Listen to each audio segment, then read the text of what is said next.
आज की इस खास चर्चा में आपका बहुत बहुत स्वागत है। तो बिना किसी देरी के सीधे मुद्दे पर आते हैं। देखिए, क्या आपने कभी इस बात पर गौर किया है कि हमारी मुट्ठी से समय बिल्कुल वैसे ही फिसल जाता है जैसे किसी रेत खड़ी में से रेत गिरती है। हम अक्सर एक परफेक्ट कल का इंतजार करते रहते हैं। हम सोचते हैं, अरे अभी तो बहुत वक्त है, कल से पक्का शुरू करेंगे। लेकिन सच कहूं तो वो कल कभी नहीं आता।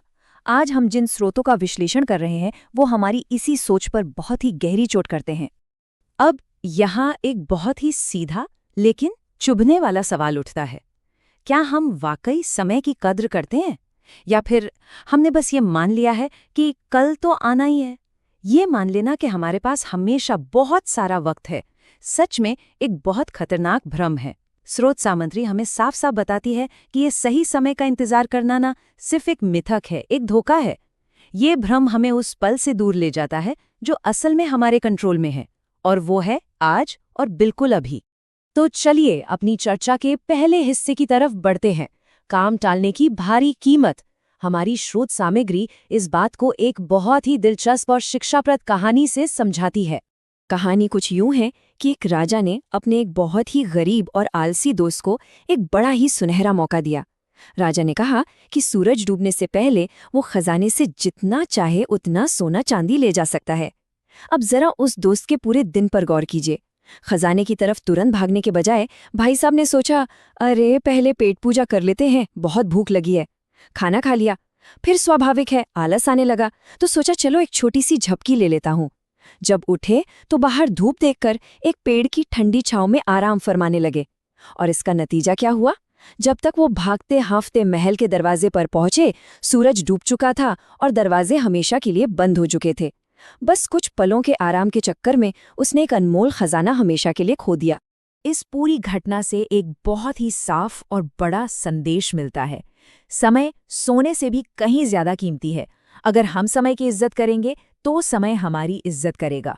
लेकिन अगर हम बस हाथ पर हाथ धरे बैठे रहे और सोचते रहें कि हाँ हो जाएगा, बाद में कर लेंगे, तो ये लापरवाही हमारे हाथ से जिंदगी के सबसे बड़े मौकों को छीन सकती है। काम टालना ना सिर्फ समय की बर्बादी नहीं है, ये अपने ही भविष्य की भारी कीमत चुकाने जैसा है। आइए अब हम अपने दूसरे अहम मुद्दे पर आते हैं, आराम का जाल। ये सच में एक जानलेवा धोखा है। अक्सर ऐसा होता है कि हम जीवन में मिलने वाली सुख सुविधाओं और आराम को अपनी कोई बहुत बड़ी उपलब्धि मान लेते हैं। लेकिन स्रोत हमें चेतावनी देता है कि ये आराम कोई इनाम नहीं है, बल्कि एक ऐसा जाल है जो हमें धीरे धीरे अंदर से खोखला कर देता है। इसे गिद्धों की एक बड़ी ही कमाल की कहानी से समझिए। हुआ ये कि कुछ गिद्धों को एक ऐसा टापू मिल गया जहां बिना कुछ किए, बिना उड़े, उन्हें खाने के लिए ढेर सारी मछलियां मिल जाती थीं। मतलब उनके लिए तो एकदम सेट लाइफ थी, कोई मेहनत नहीं, बस खाना और सोना। लेकिन जरा देखिए कि इसकी कीमत क्या चुकानी पड़ी। धीरे धीरे उस असीमित आराम ने उन्हें इतना कमजोर बना दिया कि उनके उड़ने की ताकत और खुद का शिकार करने का हुनर पूरी तरह से खत्म हो गया। फिर एक दिन जब अचानक चीतों के एक झुंड ने उन पर हमला किया, तो वे अपनी जान बचाने के लिए उड़ भी नहीं पाए और मारे गए। तो यहाँ समझने वाली बात यह है कि आराम जब आदत बन जाए तो वो एक खतरनाक बीमारी बन जाता है। देखिए, काम के बीच थोड़ा बहुत ब्रेक लेना एकदम सही है, लेकिन जब हम आराम को ही अपनी लाइफस्टाइल बना लेते हैं ना, तो ये हमारी प्राकृतिक क्षमताओं को खत्म कर देता है।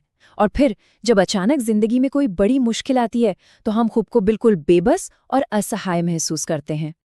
अब सवाल ये है कि इस आराम के जाल और काम टालने की आदत से बचें कैसे? तो चलिए तीसरे हिस्से की तरफ बढ़ते हैं, लगातार अभ्यास और प्रयास की ताकत। इस आराम की बीमारी का सिर्फ एक ही पक्का इलाज है, लगातार कोशिश। स्रोत सामग्री में वरदराज नाम के एक छात्र की बड़ी ही प्रेरणादायक कहानी दी गई है। लोग उन्हें मंदबुद्धि कहते थे, यहाँ तक कि उनके गुरुजी ने भी तंग आकर उन्हें ये कहकर घर वापस भेज दिया था कि वो जिंदगी में कुछ नहीं सीख सकते। लेकिन रास्ते में एक पानी के कुएं पर उन्होंने कुछ ऐसा देखा जिसने उनकी जिंदगी बदल दी। उन्होंने देखा कि एक बहुत ही मुलायम रस्सी के बार बार रगड़ने से कुएं के कठोर पत्थर पर भी गहरे निशान पड़ गए थे। इस एक छोटे से दृश्य ने उन्हें यह एहसास दिलाया कि अगर एक मुलायम रस्सी पत्थर को काट सकती है, तो लगातार प्रयास से वो भी तो कुछ भी सीख सकते हैं। इसके बाद उन्होंने दिन रात एक कर दिया, अथक मेहनत की और आगे चलकर संस्कृत के एक महान विद्वान बने। ये कहानी हमें एक बहुत ही गहरे और शक्तिशाली विचार तक ले जाती है। अगर एक कोमल रस्सी रोज की रगड़ से किसी कठोर पत्थर को काट सकती है, तो लगातार प्रयास से कोई भी विद्या सीखी जा सकती है। ये हमें सिखाता है कि सफल होने के लिए जन्मजात टैलेंट से ज्यादा हर दिन की गई आपकी मेहनत मायने रखती है। सच मानिए, निरंतरता ही सच्ची महारत लाती है।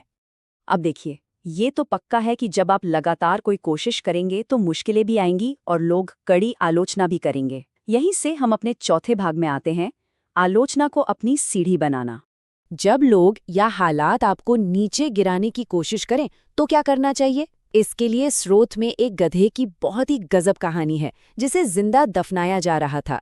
जब भी गड्ढे में गिरे उस गधे के ऊपर मिट्टी फेंकी जाती तो वो पैनिक नहीं करता था। उसकी बचने की स्ट्रैटेजी एकदम क्लियर थी। पहला, अपने ऊपर गिरी हुई मिट्टी को झटक कर नीचे गिराना।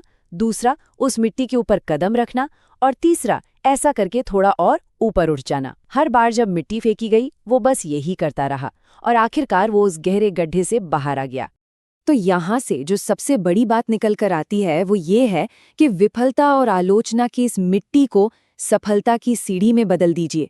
जब दुनिया आप पर ताने मारे या आपको आलसी और नाकाम का टैग दे, तो उस मिट्टी के नीचे दबकर हार नहीं माननी है। इसके बजाय उन आलोचनाओं को झटकिए और उन्हें ही अपने ऊपर उठने का जरिया बना लीजिए। हम आज की चुनौतियों का डटकर सामना तभी कर सकते हैं जब हम अपने बीते हुए कल के बोझ को पीछे छोड़ दें।